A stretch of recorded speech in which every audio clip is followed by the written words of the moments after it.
नमस्कार, धर्म ज्ञान के दर्शकों का स्वागत है। मैं हूं आपके साथ कविता राणा। वर्ल्ड फेमस और भारत के नासेतमस कहे जाने वाले बेजान दारूवाला साल 2020 में ही देखिए इस दुनिया को छोड़कर चले गए, लेकिन उनकी भविष्यवाणियां आज भी हमारे बीच उन्हें जीवित रखती है। जी हाँ, हम उन्हीं एस्ट्रोलॉजर बेजान दारूवाला की बात कर रहे हैं जो वैदिक ज्योतिष, न्यूमरोलॉजी और पामिस्ट्री जैसे तकनीक से लोगों का भविष्य देखते थे। पारसी परिवार में जन्मे बेजान दारूवाला हिंदू धर्म कितनी आस्था रखते थे, इसका अंदाजा आप देखिए इसी से लगाइए। खुद को भगवान श्री गणेश का परम भक्त बताते थे। अपनी सारी ज्योतिष गणना भगवान श्री गणेश को देखकर ही किया करते थे।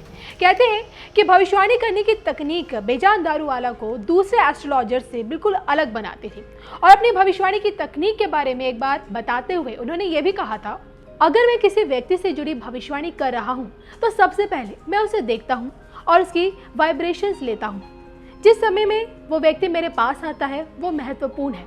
तीसरा अहम चीज, वो दिन कैसा है, अच्छा है या बुरा या सामान्य है।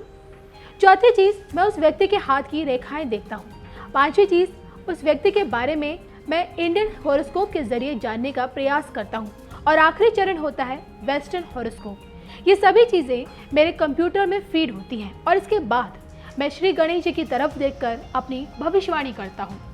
तो अपनी इस तकनीक के बल पर बेजान दारूवाला ने देखी कई भविष्यवाणियां की और हैरान करने वाली बात ये कि उनकी ज्यादातर भविष्यवाणियां सच साबित हुई। फिलहाल उनकी एक भविष्यवाणी इन दिनों सबसे ज्यादा वायरल हो रही है। जी हाँ, बॉलीवुड के भी सबसे पॉपुलर ज्योतिष बेजान दारूवाला ने कई साल पहले ऋतिक रोशन को लेकर जो भविष्यवाणी की थी वो आज की तारीख में सच होती दिख रही है। अपनी एक्टिंग और डांसिंग स्किल से करोड़ों लोगों के दिलों में जगह बनाने वाले ऋतिक रोशन को लेकर बेजान दारूवाला ने यह भविष्यवाणी की थी कि उनकी कुंडली में 2 शादियां लिखी हैं। और जिस समय देखिए उन्होंने भविष्यवाणी की थी, ऋतिक रोशन शादीशुदा थे, सुजैन खान के साथ एक हैप्पीली मैरिड लाइफ एंजॉय कर रहे थे। साल 2000 में ये दोनों शादी के बंधन में बंधे, 2 बच्चे भी हैं इनके, लेकिन ये रिश्ता 13 साल बाद टूट गया। 2013 में ऋतिक और सुजैन का तलाक हो गया और अब 9 साल बाद जाकर फिर से उनके शादी करने की खबर सामने आई है।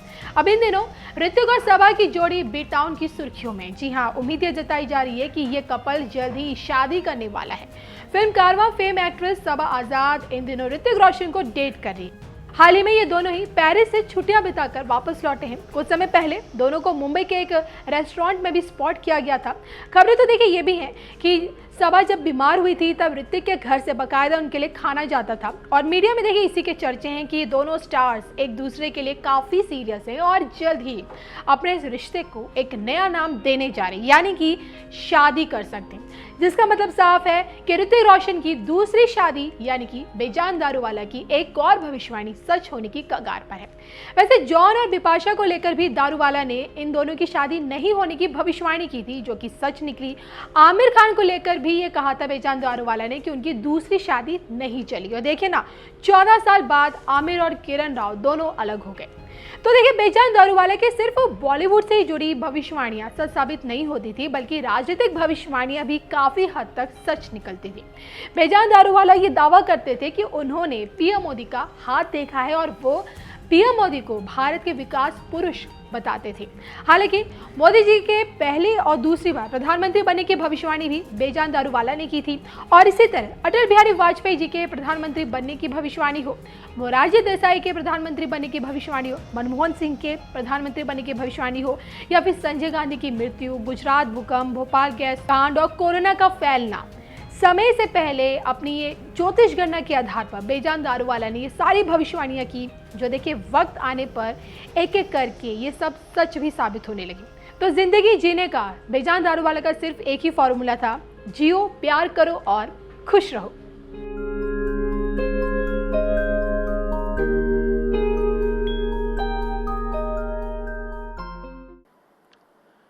इक्कीसवीं सदी में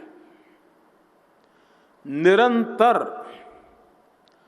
आधुनिक होते भारत की एक झलक लेकर आया है। टेक्नोलॉजी का सही इस्तेमाल पूरी मानवता के लिए कितना क्रांतिकारी है, इसका उदाहरण भारत ने डिजिटल इंडिया अभियान के तौर पर पूरे विश्व के सामने रखा है। मुझे खुशी है कि 8 वर्ष पहले शुरू हुआ ये अभियान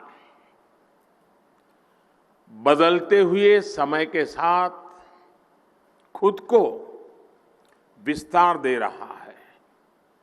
हर साल डिजिटल इंडिया अभियान में नए आयाम जुड़े हैं, नई टेक्नोलॉजी का समावेश हुआ है। आज के इस कार्यक्रम में जो नए प्लेटफॉर्म, नए प्रोग्राम लॉन्च हुए हैं, वो इसी श्रृंखला को आगे बढ़ा रहे हैं।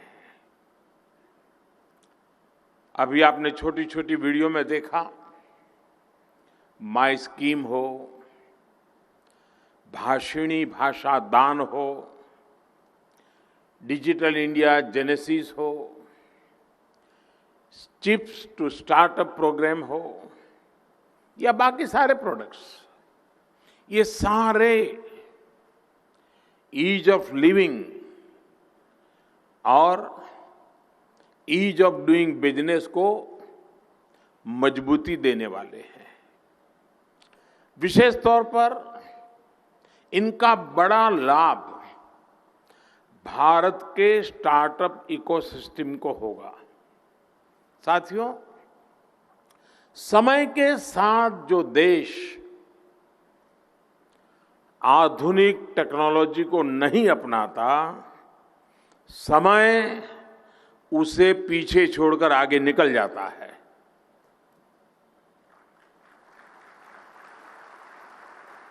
और वो वहीं का वहीं रह जाता है।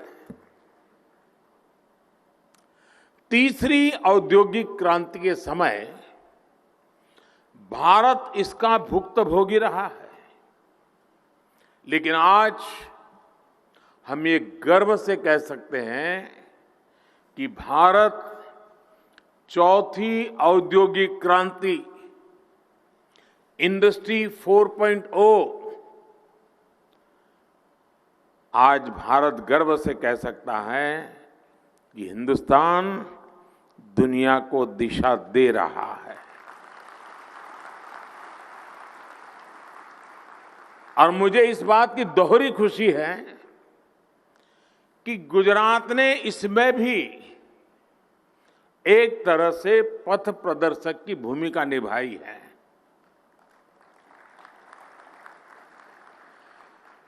थोड़ी देर पहले यहां डिजिटल गवर्नेंस को लेकर गुजरात के बीते 1.5 दशकों के अनुभवों को दिखाया गया है।